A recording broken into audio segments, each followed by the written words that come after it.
I'm a funny guy. All right. You want some runs? There you go.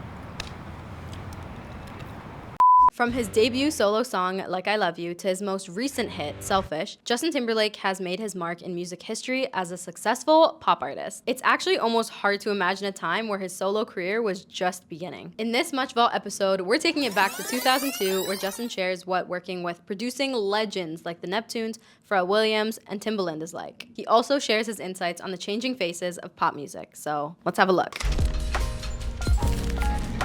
Actually have 20 questions for you. Really? So it's a game of 20 questions. 20 questions with Justin. Yeah, exactly. Wow. Question number 1. Okay. This is your first project as a solo artist, and I'm wondering, can you take us through the process? Like, how did you fit it into your NSYNC schedule and stuff like that? What's a process? Just kidding. Just kidding. Well, this particular album, we had just finished the celebrity tour in America, and we took like 10 days off, and then I just got into it, and we just spent about 6 weeks writing the record, and now it's being mixed and finished, and it's crazy. It all kind of feels like a blur. This whole past summer feels like a blur for me, but I'm excited. It's gonna be fun. It is really exciting. While other people your age were taking summer break, you made an album. Yeah. Yeah. Yeah, I didn't see much of the sun. I was in the studio constantly, but it was worth it, well worth it. Well, tell me about how much fun it is to work with the Neptunes. Are they fun?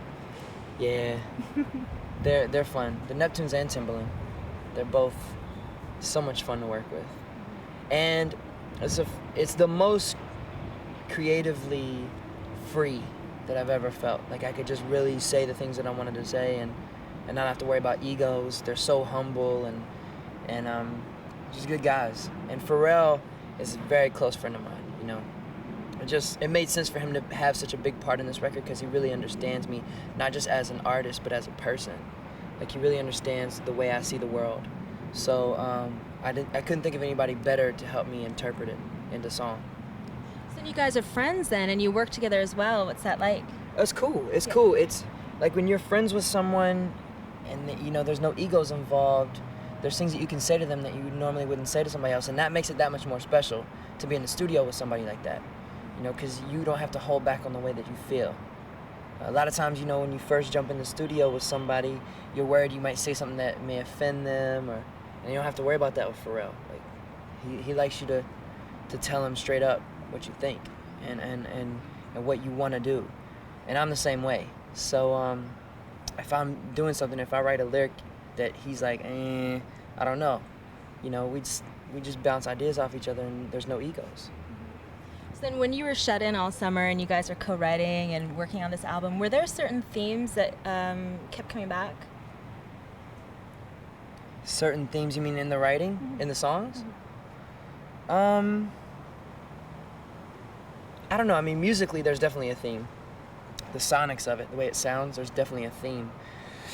But we just wrote about many different ideas, and, you know, some are a little more fun, some are a little more serious.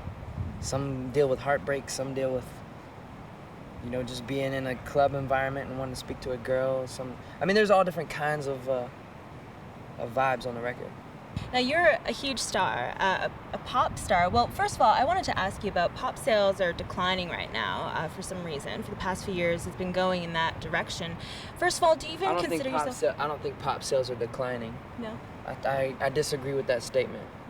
I think people are misunderstanding what's determining pop music right now. Because to me, hip-hop is determining pop music.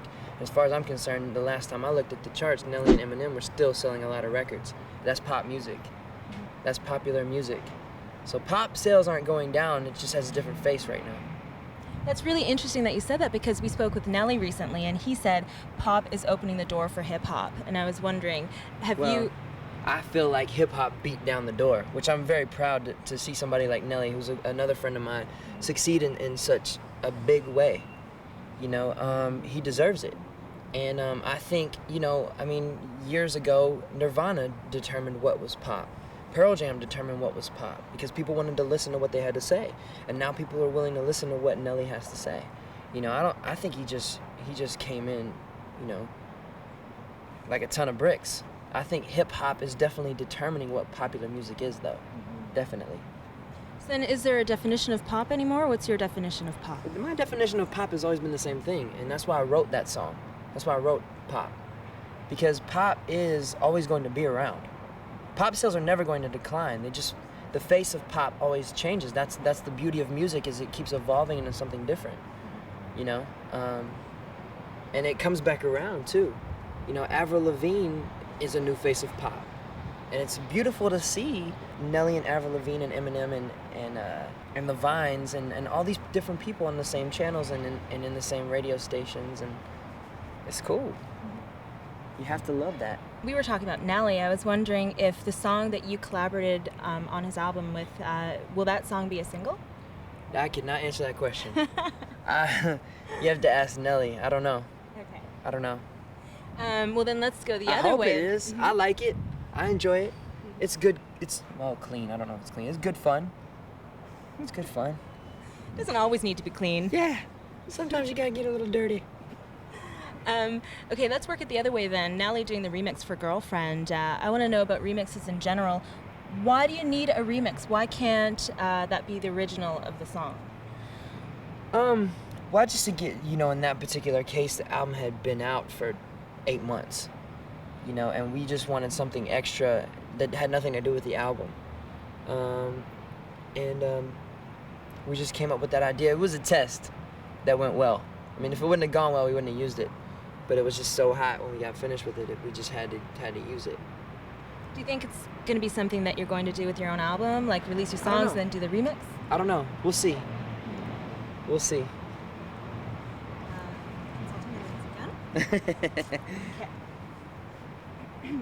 She's looking at her notes.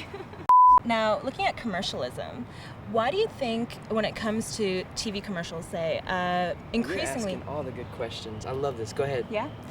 Increasingly, musicians are not only selling their songs to the company, but they're appearing in the TV commercials. Like, for example, Method Man and Redman. Or like Sting or the Roots. in the Jaguar commercial, right? Yeah. How do you feel about that? It's cool. I'm not going to knock anybody's hustle. I think it's cool. And when it comes to what you endorse, is it important to you to know all about the product? Or is it more of an idea thing, like the ad looks cool? I think you should have at least a basic idea of what you're standing behind, especially if it's not something that, you know, involves. There's so many elements when it comes to people and selling and product. You know, I mean, I think you should definitely know what you're endorsing. So then, is there a line, and where would you draw that line when it comes to products that you endorse? I don't know. I mean, it's a give and take, I think, between artists that do it and artists that don't do it. But I don't know. It's really whatever you feel comfortable doing. I think it's an opportunity to kind of poke fun at yourself. I don't think people should be so serious.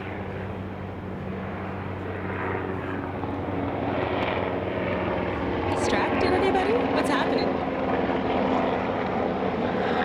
I was gonna wait for the sound, because then we wouldn't be able to use that. See, I was thinking about you guys. See, it's tricky for artists, musicians, actors, and anybody else kind of in the entertainment field. They do what they do and then they go home. The way that people and the media and everybody perceives artists and musicians, this is your life. It's not just your livelihood, it's your life. But to me, I don't view it that way. I view this as a blessing because I get to do something that I love to do. But at the end of the day, it is still my job. And you can't take things so seriously. To me, life is humor. You know, things that happen every day are funny. So why not? I mean, I don't think it's that big of a deal. I just think if you're going to endorse something, you should stand behind it. You shouldn't do it halfway. You know, and you should, I mean, obviously if you're a vegetarian, you're not going to endorse a George Foreman grill. You know? I mean, it's just something to think about. I think you should know what you're endorsing. Okay, at Much News, we were reporting something different every day, but now it looks like Lance is not going to space. How do you feel about that? I don't know about that. Don't count your chickens. The last I talked to him, it was still getting worked out. This is my take on it. I don't know exactly what's happening because it's hard to get in touch with somebody in Russia, period. Trust me, I've been very anxious to ask him what's been happening. My take on it is it's $20 million. That's how much it cost to do this. I'm thinking that they're trying to get the money over there, but I mean, it's not like you can just FedEx it. You know what I mean? FedEx loses everything anyways. So, just kidding. Just a joke. I like FedEx. I use FedEx all the time. Okay. No, I think it's just a process. But I mean, everything that I heard about him passing his physicals and being fit enough and the know-how and everything, he's passed all of his exams as far as I know. But I just heard it's an issue with getting all of the money there. I'm sure it's a process. I can't imagine just, hey, can I borrow 20 mil? You know, I'm sure that's a process. So. That's what we've been hearing too, and I was hoping that maybe you had some background information. I wish I knew a little bit more than you did, but I mean, that's what I would assume if I was gonna make an assumption about it. You know, every week he's not going, he is going, he's not going, he is going, he's not going. So until I'm looking at Lance and he says he's not going, I'll believe that he's going because he's still over there. If he wasn't still over there, then there wouldn't still be a chance that he was going. So. He's in Russia or Houston? One or the other, but he's involved with NASA. Right. So until he's sitting at his house and he calls and says, I'm not doing it, I will believe that he's going. I mean, he wouldn't be there if there wasn't a chance that he was going to be going. Right. Very good. Now, okay. So when it comes to, we were talking about Lance, when it comes to your day job with NSYNC, right, boy bands are a very easy target, right, to hate on, you know? It's very easy to criticize the boy band, but it seems like even the haters would always be like, but Justin, he's different. Justin's the guy, you know?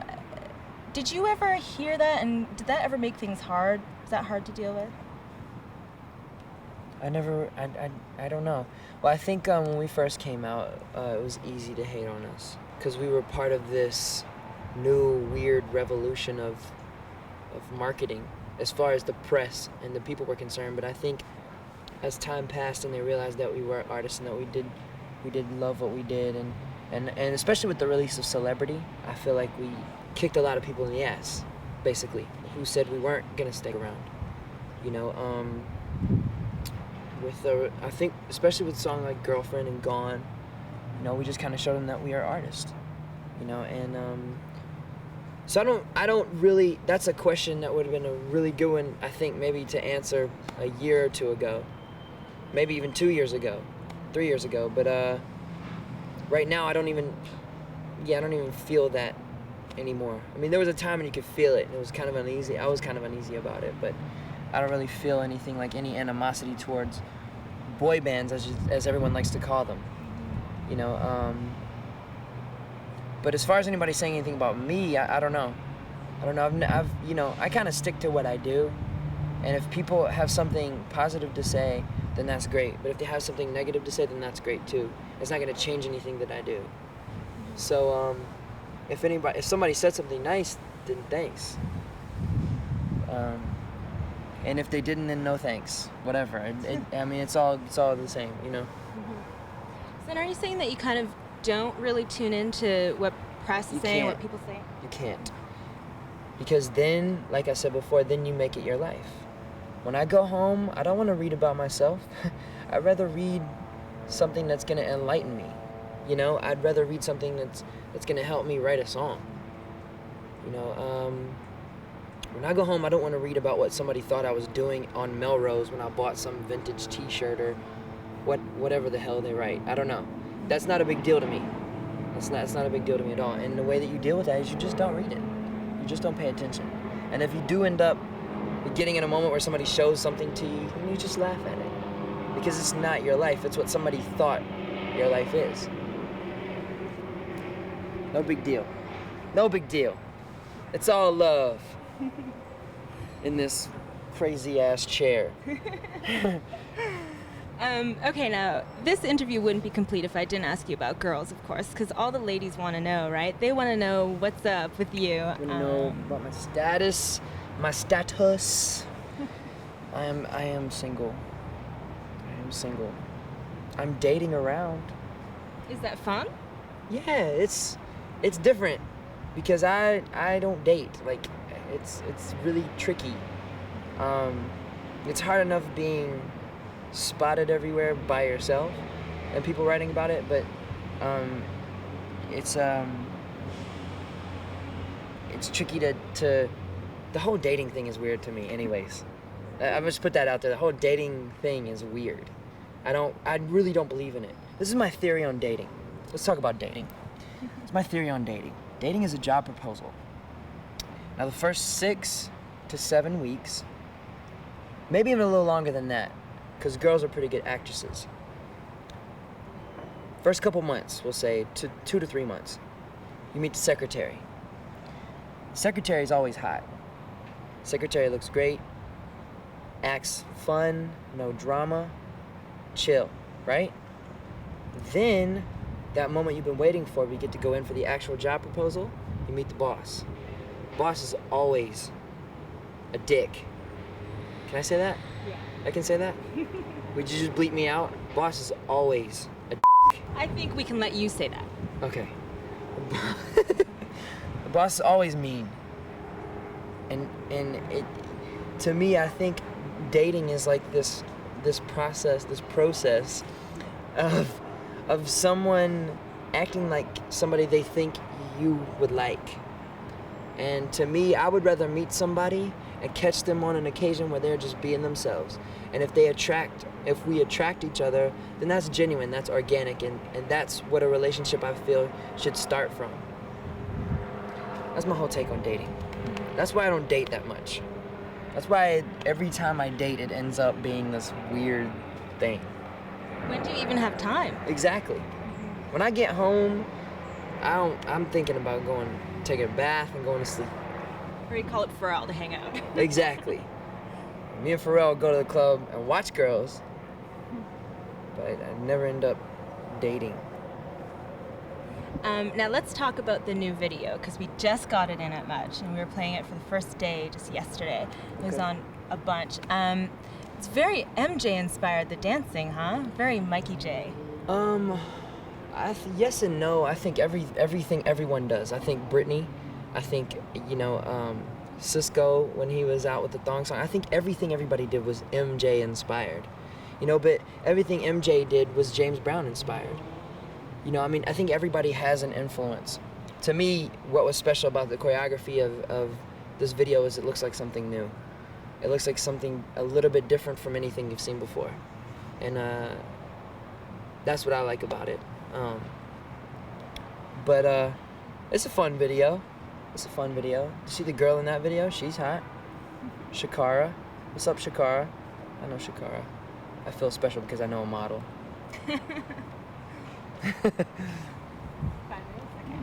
Then I want to ask you, that's your first video with you by yourself, right? So I want to know what's the general feeling right now? Is that... I did an Elton John video. That's right. I did an Elton John video. I was by myself on that. I didn't recognize you. But I wasn't really myself. I was Elton John. Somebody had to tell me that was you, and I thought, that person looks really familiar. It must be an actor that I know. Oh, cool. Yeah. That's good. I love that. I love that when they first did the first issue of the video, they didn't tell who it was playing the part. And the second issue, they did, after a certain while, it was featuring Justin Timberlake, so that people would know it was... So your role in that was completely acting. There was no singing. So, is acting something that you're drawn to? It's cool. I think it's a cool concept to play somebody else and not have to live and die by it, to say things that aren't you, that you can actually jump into the mind of somebody else. That's some serious psychology stuff. I